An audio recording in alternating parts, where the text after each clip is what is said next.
हम Marvel fans की problem क्या है पता है? कि हम कोई छोटी से छोटी चीज़ अगर ट्रेलर में देख लेना कॉमिक बुक रिलेटेड, तो हम उसको भी इतनी ज़्यादा लेवल पे हाइप कर देते हैं। फिर जब मूवी देखते हैं, उसका छोटा अपीयरेंस देख के बोलते हैं बस इतना ही था। यही प्रॉब्लम है। देखिए सर, बात ये है कि आज हम वेनम देख के आए हैं, और चीज़ ये है कि इच्छा तो थी कि स्टूडियो से रिव्यू करेंगे, बट कोई बात नहीं, आज इधर से कर लेते हैं। और मुझे पता ही है कि आप लोग रिव्यू देखते ही हो, और नहीं देखते तो भी क्या ही बोलूँ मैं, मतलब हर्ट होता है, लेकिन कोई बात नहीं। तो वेनम द लास्ट डांस के पहले मैंने सब कुछ बता दिया, मैंने अपने थियरीज में कि क्या आपको क्या देखना चाहिए क्या नहीं देखना चाहिए। मैडम वेब हो, मोरबियस हो, Spiderman series, venom series, plus उसके बाद आगे क्या क्या हो सकता है, क्या पॉसिबिलिटीज है, वो सब कुछ मैंने बता दिया है।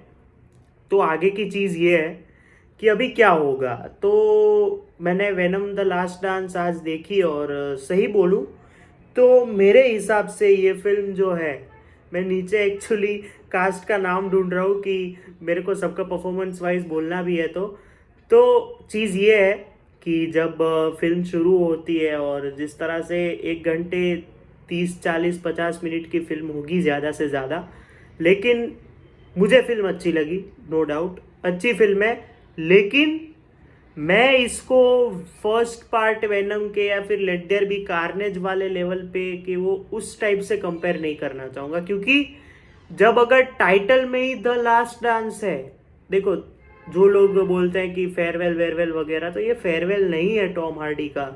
मार्वल वाले उससे भी 90 साल तक काम करवाएंगे, मजाक कर रहा हूँ। लेकिन जो एक होता है ना कि ये फिल्म एक तरीके से देखो तो सेलिब्रेशन है टॉम हार्डी का, वेनम का, एडी ब्रॉक का। किस तरह से वो सिम्बायोट बन के उसकी लाइफ में आता है और उसकी पूरी लाइफ चेंज हो जाती है। मैं उस इस फिल्म को एज ए सेलिब्रेशन देखता हूँ कि लीथल प्रोटेक्टर जिस तरह से आया टर्म, उसके बाद क्या क्या चेंजेस हुए इसके लाइफ में एडी ब्रॉक के, उसके बाद क्या क्या हुआ। मैं स्टोरी की एक आउटलाइन दे देता हूँ। तो सब कुछ चीज़ें शुरू होती है आफ्टर नो वे होम, ऑब्वियसली जो भी हुआ कि एडी ब्रॉक एक मल्टीवर्सल, क्या बोलते हैं, मल्टीवर्सल प्रॉब्लम की वजह से वापस गए उधर दूसरे मल्टीवर्स में, जहाँ पे 616 जो स्पाइडरमैन का यूनिवर्स है। उसके बाद दारू पी रखी थी, तो अचानक से वापस डॉक्टर स्ट्रेंज की स्पेल की वजह से वापस आ गए अपने यूनिवर्स में। उसके बाद उन्हें पता चलता है कि पैट्रिक मलिगन के रिलेटेड कुछ चीज़ें आई होती है, प्लस इसमें आर्मी इन्वॉल्व होती है, एरिया 51 इन्वॉल्व होता है। वो कैसे होता है ये आप फिल्म देखेंगे तो आपको पता चलेगा। अगर मैं सही बोलूँ तो ये फिल्म एज अ सेलिब्रेशन देखो, और एक्शन के पर्सपेक्टिव से ज़्यादा देखने जाओगे तो नहीं होगा। इसमें आपको वो टिपिकल एडी ब्रॉक वेनम वाली बातें, फिर इमोशनल सीन्स बहुत अच्छे से क्राफ्ट किए गए। और इनकी जो डायरेक्टर है केली मार्शल, जिन्होंने इसके पहले के लास्ट 2 फिल्म का स्क्रीन पे लिखा था वेनम का, वो डायरेक्टर है। और मैं सही बोलूँ तो इसमें जो नए नए जो एक्सपेरिमेंट्स हुए हैं कि घोड़े का वेनम दिखता है, फिर एक मेंढक का दिखता है, और फिर एक लास्ट में तो एक बहुत बढ़िया चीज़ का वेनम दिखता है, तो मज़ा आता है। मतलब ऐसा कुछ नहीं है कि आप ऐसा बोलो कि अबे ये क्या ही बना दिया है, ऐसी कोई चीज़ नहीं है जिससे आपको हर्ट हो कि यार ऐसा डिजर्व नहीं होता था। और फेयरवेल तो है ही नहीं, मतलब टॉम हार्डी का जिस तरह से 2 पोस्ट क्रेडिट सीन्स है, उस हिसाब से आप ये इसको फेयरवेल नहीं बोल सकते ऑब्वियसली, क्योंकि आगे जाके स्पाइडरमैन यूनिवर्स में इसकी ज़रूरत तो पड़ेगी ही। और आई प्रोबेबली थिंक कि इसका कनेक्शन एंड्रू गारफील्ड और टोबी मैगवायर से हो सकता है। ये ऑफ टॉपिक में बात कर रहा हूँ। बाकी अगर स्क्रिप्ट वाइज देखे तो वो जो एक चीज़ होती है ना कि पॉइंट पे ना आना तो ना बोल सकते हैं, लेकिन पॉइंट के पहले जिस तरह से वेनम और उसकी एक पॉइंट ऑफ व्यू चल रहा है, एक जो दूसरा पॉइंट ऑफ व्यू है वो रेक्स का और डॉक्टर टेडी पेन का चल रहा है, एक पैट्रिक मुलिगन का चल रहा है, तो उस हिसाब से ये लोग कन्वर्ट करके लास्ट में तबाही मचा देते हैं।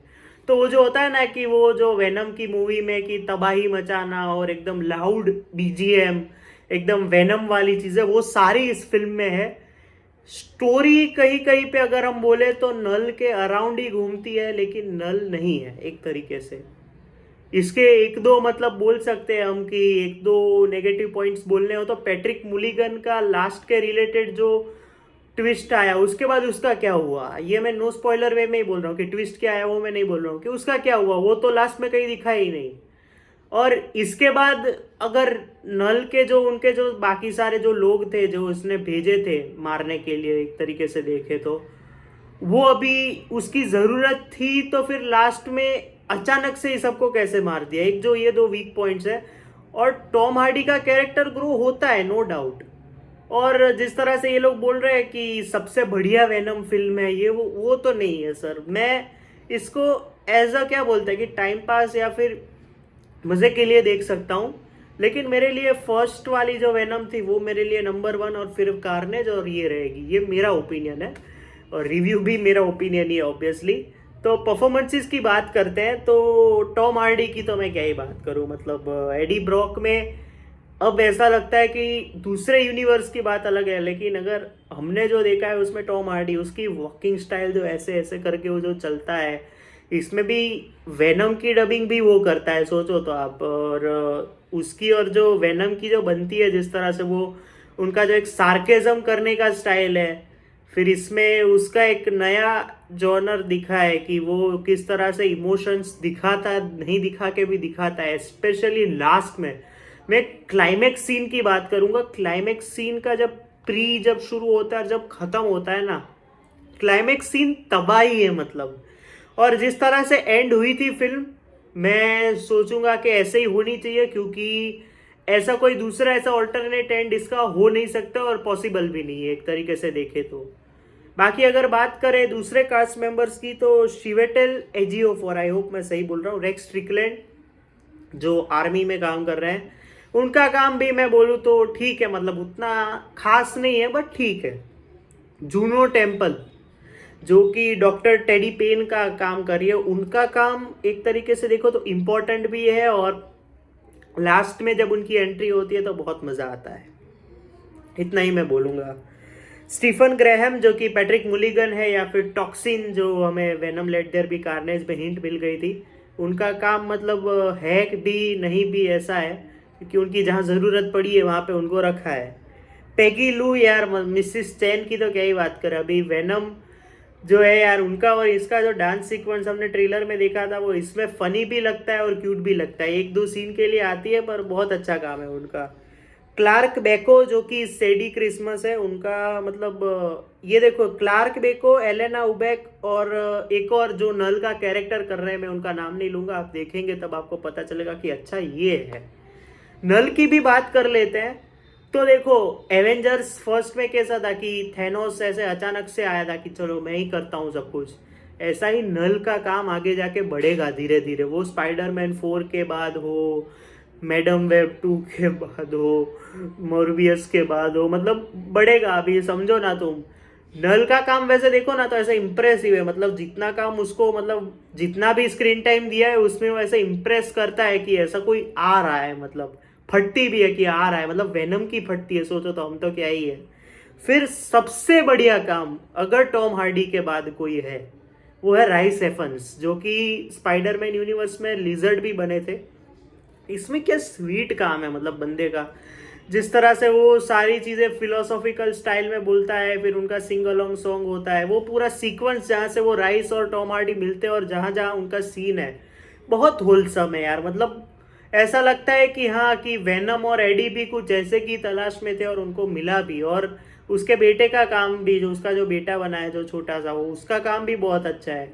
उनका जो पूरा फैमिली जब वेनम और एडी को मिलता है तो बहुत बढ़िया काम है, मतलब उनके जो सीन्स है इतने बढ़िया तरीके से लिखे गए होंगे I am sure.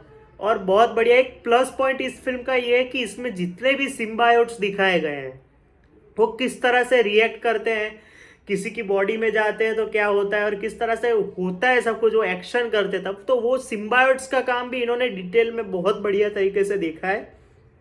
Plus Tom Hardy और वेनम की जो बात करने की स्टाइल है वो इन्होंने मतलब रखी है वैसी। और बाकी तो मैं सही बोलूँ तो फिल्म अच्छा है, मतलब बढ़िया है, मज़ा आया। ऐसा कोई कंप्लेंट्स नहीं है मेरी कि यार इतना सब कुछ दिखा के भी इतना ही टाइम वेस्ट, नल का तो कुछ दिखाया नहीं वगैरह, ऐसा कुछ नहीं होता, क्योंकि मार्वल की ऐसी भी एक पैटर्न है कि वो धीरे धीरे करके इंट्रोड्यूस करता है और ऐसे ही करेगा। अभी नल को आगे कौन से प्रोजेक्ट में लेते हैं वो तो हमें पता नहीं है, लेकिन 2 पोस्ट क्रेडिट सीन्स है, दोनों मतलब एक तरीके से वर्थ है, मतलब सही है कि आगे जाके ऐसा होगा। और श्योरली अच्छी फिल्म है। आप not the one of the best तीनों में से ऐसा नहीं बोल सकते। It's a good film that you can watch like. अगर एक्शन के मामले में जा रहे हो कि एक्शन एक्शन ही देखने को, तो ऐसा नहीं है। आपको इसमें एडी और वेनम का पॉइंट ऑफ व्यू दिखेगा, इमोशंस दिखेंगे, जहाँ पे फैमिली क्या होती है, जब एडी और वेनम एक फैमिली से मिलते हैं तो उनमें उनका क्या पॉइंट ऑफ व्यू आता है, कोई एक पुराना आदमी मिलता है तो क्या होता है। सेलिब्रेशन है टोटल वेनम और टॉम हार्डी के बीच का। मज़ा आया, और टॉम हार्डी आगे जाके तो ऑब्वियसली आएंगे ही, कोई ऐसा कोई होगा ही नहीं जिसमें आए ही ना। और मैं चाहूँगा कि टॉम हार्डी आए, श्योरली आए। तो ये था रिव्यू आज का। आपको वेनम कैसी लगी और आपकी आगे की थियरीज क्या है इस यूनिवर्स के रिलेटेड, मुझे कमेंट्स में बताओ। लाइक शेयर और सब्सक्राइब कर देना इस चैनल को। हम मिलते हैं अगले वीडियो में, तब तक के लिए बाय।